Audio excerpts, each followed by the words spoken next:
Hold up, cause that bitch go pew when I shoot, it's on mute. That bitch go pew when I shoot, it's on mute. Tapi bohong.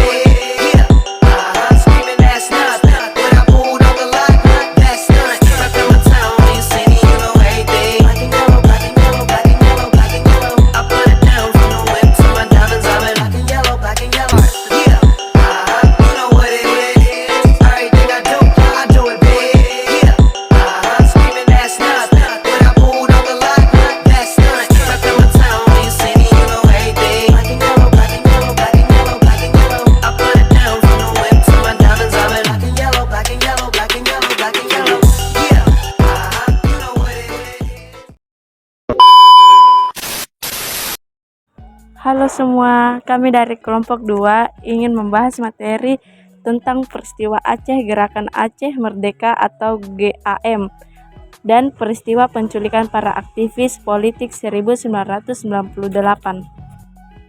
Berikut nama anggota kelompok kami. Materi yang akan dibahas yaitu peristiwa Aceh, Gerakan Aceh Merdeka atau GAM, dan peristiwa penculikan para aktivis politik tahun 1998. Penyebab munculnya Gerakan Aceh Merdeka atau GAM. Latar belakang kemunculan Gerakan Aceh Merdeka adalah konflik yang bersumber dari perbedaan pandangan tentang hukum Islam, kekecewaan tentang distribusi sumber daya alam di Aceh, dan peningkatan jumlah pendatang dari Jawa. Pemerintah pusat saat itu disebut sentralistis yang memicu tumbuhnya rasa kekecewaan di benak masyarakat Aceh. Sayangnya, saat itu cara mengatasi Gerakan Aceh Merdeka yang diambil oleh pemerintah pusat kurang tepat, hingga muncul perlawanan yang kemudian dimanfaatkan kelompok tersebut untuk mendapatkan dukungan dari masyarakat. Pada akhirnya, konflik yang terjadi sejak 1976 hingga 2005 ini justru merugikan kedua belah pihak dan telah menelan nyawa sebanyak hampir 15.000 jiwa. Kronologi konflik Gerakan Aceh Merdeka atau GAM. Pada tahun 1976 sampai 1977, setelah terjadi pernyataan dari Hasan Tiro di tahun 1976, milisi GAM mulai melakukan gerakan-gerakan represil. Perlawanan yang terjadi melalui teknik gerilya itu menewaskan milisi GAM dan juga masyarakat sipil. Walau begitu, gerakan milisi GAM berhasil digagalkan oleh pemerintah pusat dan kondisi bisa dinetralisir. Pada tahun 1989 hingga 1998, GAM kembali melakukan aktivitas setelah mendapatkan dukungan dari Libya dan Iran berupa peralatan militer. Pelatihan perang yang didapat di luar negeri menyebabkan perlawanan mereka tertata dan terlatih dengan baik, sehingga sulit dikendalikan. Hal ini membuat pemerintah merasakan munculnya ancaman baru yang kemudian menjadi alasan ditetapkannya Aceh sebagai daerah operasi militer atau DOM. Pembakaran desa-desa yang diduga menampung anggota GAM dibalur, dan militer Indonesia menculik menyiksa anggota tersangka tanpa proses hukum yang jelas. Diyakini terjadi setidaknya 7.000 pelanggaran hak asasi manusia atau HAM selama pemberlakuan DOM di Aceh. Pada tahun 1998, lengsernya pemerintahan Orde Baru dengan mundurnya Presiden Soeharto dari jabatan presiden memberi peluang bagi GAM membangun kembali kelompok mereka. Presiden B.J. Habibie pada tanggal 7 Agustus 1998 mencabut status DOM dan memutuskan menarik pasukan dari Aceh, yang justru memberi ruang bagi GAM untuk mempersiapkan serangan berikutnya. Pada 2002, kekuatan militer dan polisi di Aceh semakin berkembang dengan jumlah pasukan menjadi sekitar 30.000. Setahun setelahnya, jumlah pasukan semakin meningkat hingga menyentuh angka 50.000 personil. Bersamaan dengan hal tersebut, terjadi juga berbagai tindakan kekerasan yang dilakukan oleh milisi GAM yang mengakibatkan jatuhnya ribuan korban dari pihak sipil. Pada tahun 2003, masyarakat Aceh akan mengingat kejadian di tanggal 19 Mei tahun 2003 di mana Aceh dinyatakan sebagai daerah dengan status darurat militer. Hal ini dilakukan setelah Presiden Megawati Soekarno Putri menerbitkan keputusan Presiden nomor 28 tahun 2003 tentang darurat militer di Provinsi Nanggoroe Aceh Darussalam yang berlaku mulai Senin tanggal 19 Mei tahun 2003 pukul 00 WIB. Adapun usaha pemerintah yang ditempuh melalui kekuatan militer di Aceh juga mulai terlihat hasilnya pada tahun 2003.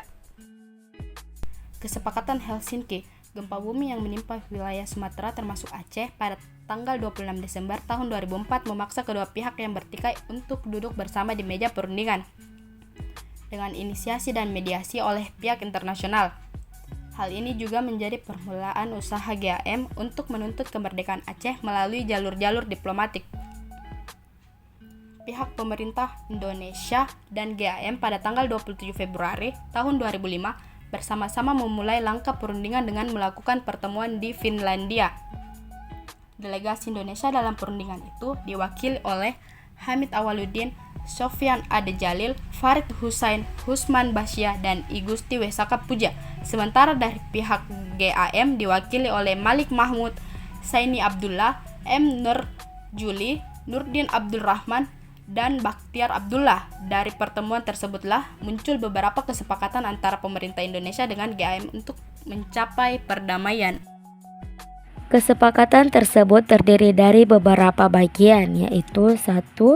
Menyangkut kesepakatan tentang pemerintahan di Aceh, tentang hak asasi manusia, tentang amnesti dan reintegrasi GAM ke dalam masyarakat, tentang pengaturan keamanan, tentang pembentukan misi monitoring Aceh, tentang penyelesaian perselisihan. 2. Termuat pula 71 butir kesepakatan yang diantaranya menyebutkan Aceh diberi wewenang melaksanakan kewenangan pada semua sektor publik, keamanan nasional, hal ikhwal moneter dan fiskal, kekuasaan kehakiman, dan kebebasan beragama.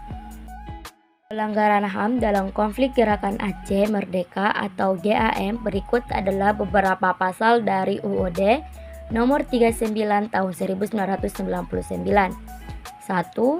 Pasal 9. Hak atas hidup dan kehidupan yang layak. Setiap orang berhak untuk hidup, mempertahankan hidup, dan meningkatkan taraf kehidupannya. Konflik Aceh mengakibatkan banyak korban jiwa dan kerugian materi, sehingga hak hidup dan kehidupan yang layak terancam.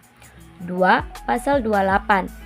Hak untuk bebas dari penyiksaan. Setiap orang berhak untuk bebas dari penyiksaan, hukuman, atau perlakuan yang kejam, tidak manusiawi atau merendahkan martabat kemanusiaannya.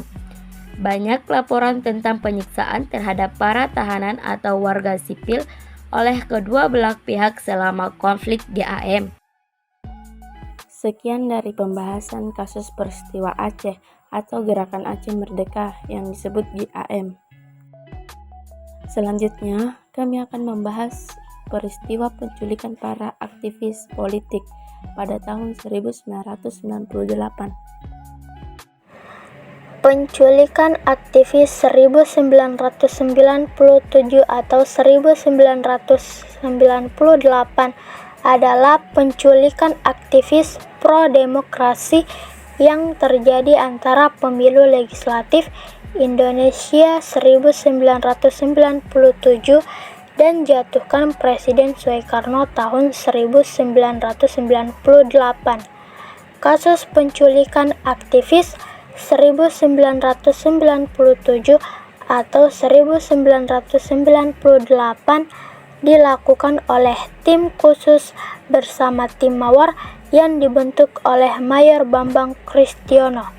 Dari kasus penculikan ini terdapat 13 aktivis yang masih hilang dan 9 aktivitas dilepas oleh penculiknya.